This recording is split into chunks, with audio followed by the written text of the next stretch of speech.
Mother Teresa, a beloved saint, founder of the Missionaries of Charity, and Nobel Peace Prize winner, was born Agnes Ganja Boiagiu in northern Macedonia in 1910. The youngest child in an Albanian family, she grew up faithfully Catholic and first felt the call to serve God at age 12. In 1928, after she turned 18, young Agnes left home to study with the Sisters of Loretta in Ireland, not knowing that this would be the last time she ever saw her family. After learning English in Ireland, she joined the Sisters of Loretta missionaries in Darjeeling, India, as a novitiate. On May 24, 1931, young Agnes took her initial vows to become a Sister of Loretta, and in 1937 she became a sister, adopting a new name with her new life, Mother Mary Teresa. For almost 20 years, until 1948, Mother Teresa taught at St. Mary's High School in Calcutta.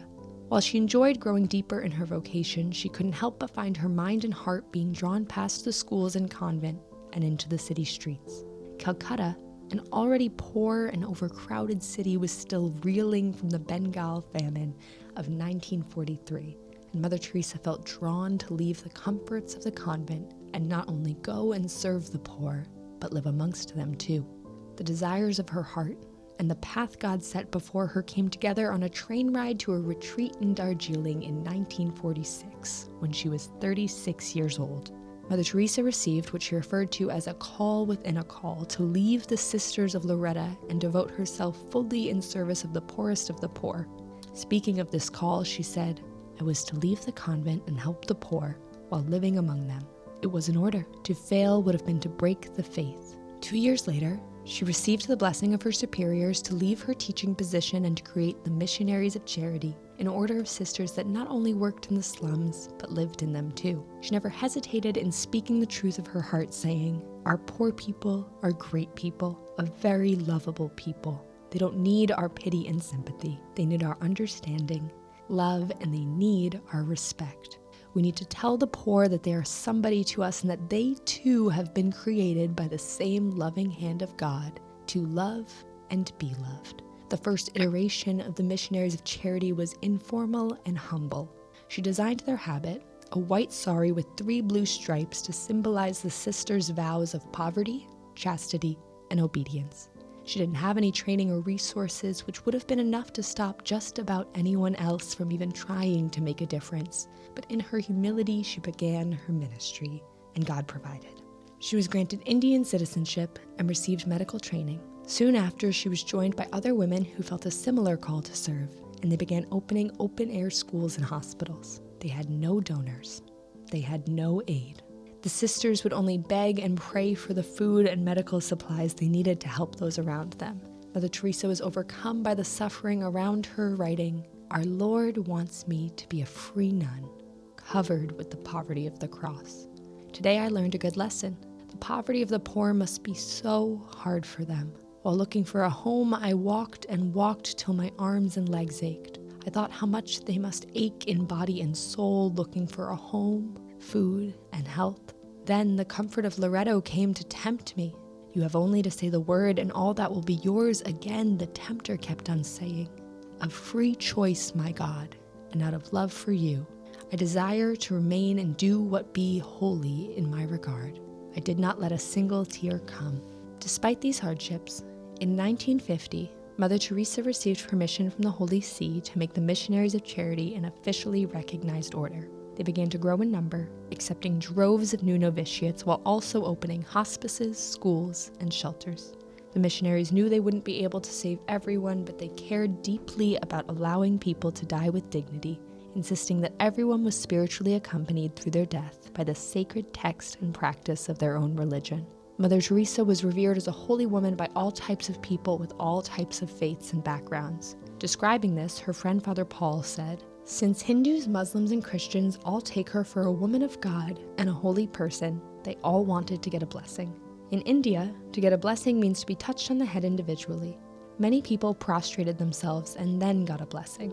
She gave each one a miraculous medal, whether they were Christian or Hindu or Muslim. Everyone was so happy they got a miraculous medal from her." In 1952, the Missionaries of Charity opened a home for people with leprosy, a highly contagious skin and nerve disease. The home, Shantinagar not only housed and served those suffering from leprosy, but also acknowledged their dignity by giving them the means to work. Over the years, Shantinagar became, in many ways, a self-sufficient colony, as its residents raised animals, grew bountiful gardens, and even became responsible for the dyeing and weaving of the Missionaries of Charity's saris. As her popularity spread, Mother Teresa never missed an opportunity to use her platform to spread truth, no matter how unpopular that truth might be. In 1979, she received a Nobel Peace Prize. In her acceptance speech, she spoke of Christ, saying, "And to make sure that we understand what he means, he said that at the hour of death, we are going to be judged on what we have been to the poor, to the hungry, naked, the homeless, and he makes himself that hungry one, that naked one, the homeless one, not only hungry for bread, but hungry for love, not only naked for a piece of cloth, but naked of that human dignity, not only homeless for a room to live in, but homeless for that being forgotten, been unloved, uncared, being nobody to nobody, having forgotten what is human love, what is human touch, what it is to be loved by somebody." And he says, "Whatever you did to the least of these, my brethren, you did to me." It is so beautiful for us to become holy to this love. For holiness is not a luxury of the few, it is a simple duty for each one of us. And through this love, we can become holy. To this love for one another, and today, when I have received this reward, I personally am most unworthy. And I, having avowed poverty to be able to understand the poor, I choose the poverty of our people. But I am grateful and I am very happy to receive it in the name of the hungry, of the naked, of the homeless, of the crippled, of the blind, of the leprous, of all those people who feel unwanted, unloved, uncared, thrown out by the society, people who have become a burden to the society and are ashamed by everybody. In 1995, she spoke at the National Prayer Breakfast in the United States and didn't hold back in telling Americans what she perceived to be the greatest spiritual poverties in their nation: abandonment of the elderly and sick, degradation of the family, drugs, and abortion. She said, "And see, this neglect to love brings spiritual poverty. Maybe in our own family we have somebody who's feeling lonely, who is feeling sick, who is feeling worried. Are we there? Are we willing to give until it hurts in order to be with our family, or do we put our interests first?" These are the questions we must ask ourselves, especially as we begin this year of the family. We must remember that love begins in the home.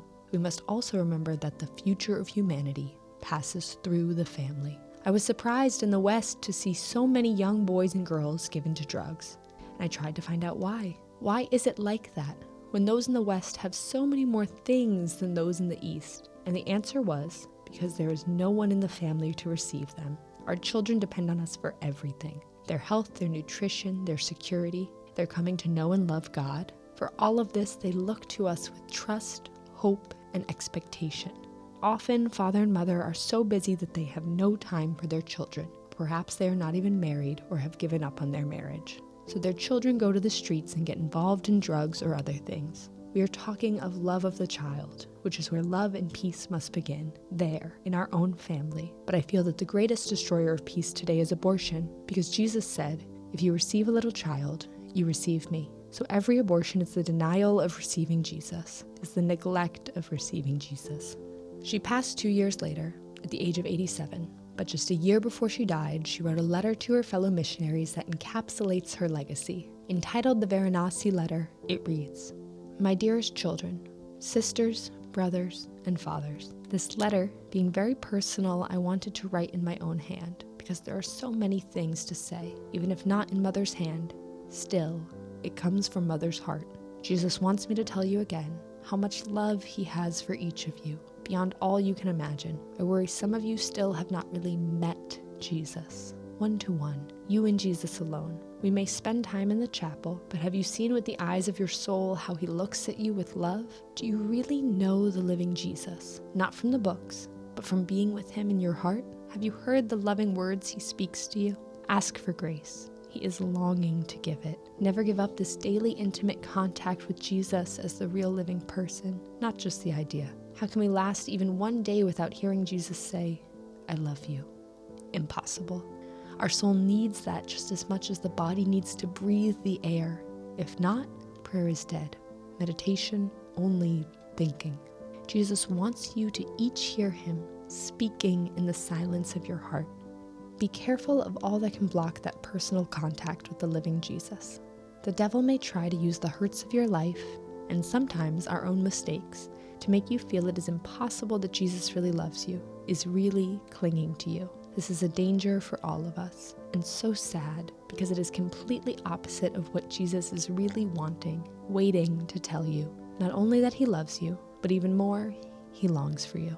He misses you when you don't come close. He thirsts for you. He loves you always, even when you don't feel worthy. When you're not accepted by others, even by yourself sometimes, he is the one who always accepts you. In this letter, she also reiterated her focus on Jesus' words on the cross, "I thirst." She urged her followers to hear the echoes of Christ's words through the voices of the poor and sick in their own neighborhoods. She wrote, "Why does Jesus say I thirst? What does it mean? Something so hard to explain in words. If you remember anything from Mother's letter, remember this. I thirst is something much more than deeper just saying, I love you. Until you know deep inside that Jesus thirsts for you, you can't begin to know who he wants to be for you, or who he wants you to be for him." Our Lady will help with all of this, since she was the first person to hear Jesus cry, "I thirst," with St. John, and I am sure Mary Magdalene. But she was there on Calvary. She knows how real, how deep his longing for you and for the poor. Do we know? Do we feel as she? Ask her to teach you. Before it was Our Lady pleading with Mother, now it is Mother in her name pleading with you. Listen to Jesus' thirst. Let it be for each what Holy Father said in his letter. How do you approach the thirst of Jesus? Only one secret: the closer you come to Jesus, the better you will know his thirst.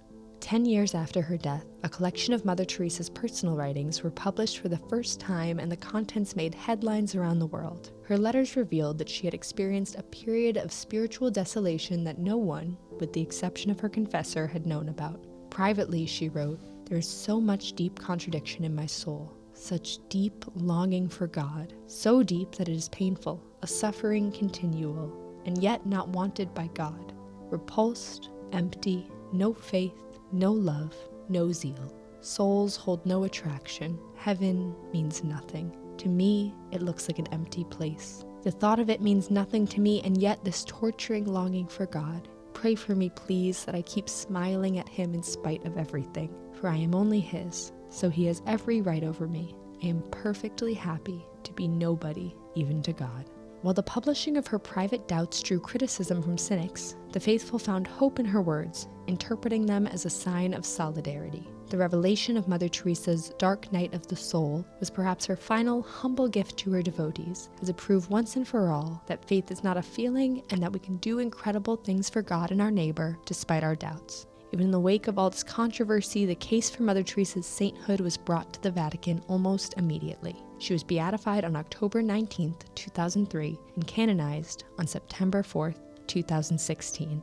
Today, the Missionaries of Charity are active in 133 countries with over 5,000 sisters across the world. They continue to carry on Mother Teresa's legacy by serving the poor, lonely, and sick without fear or pride.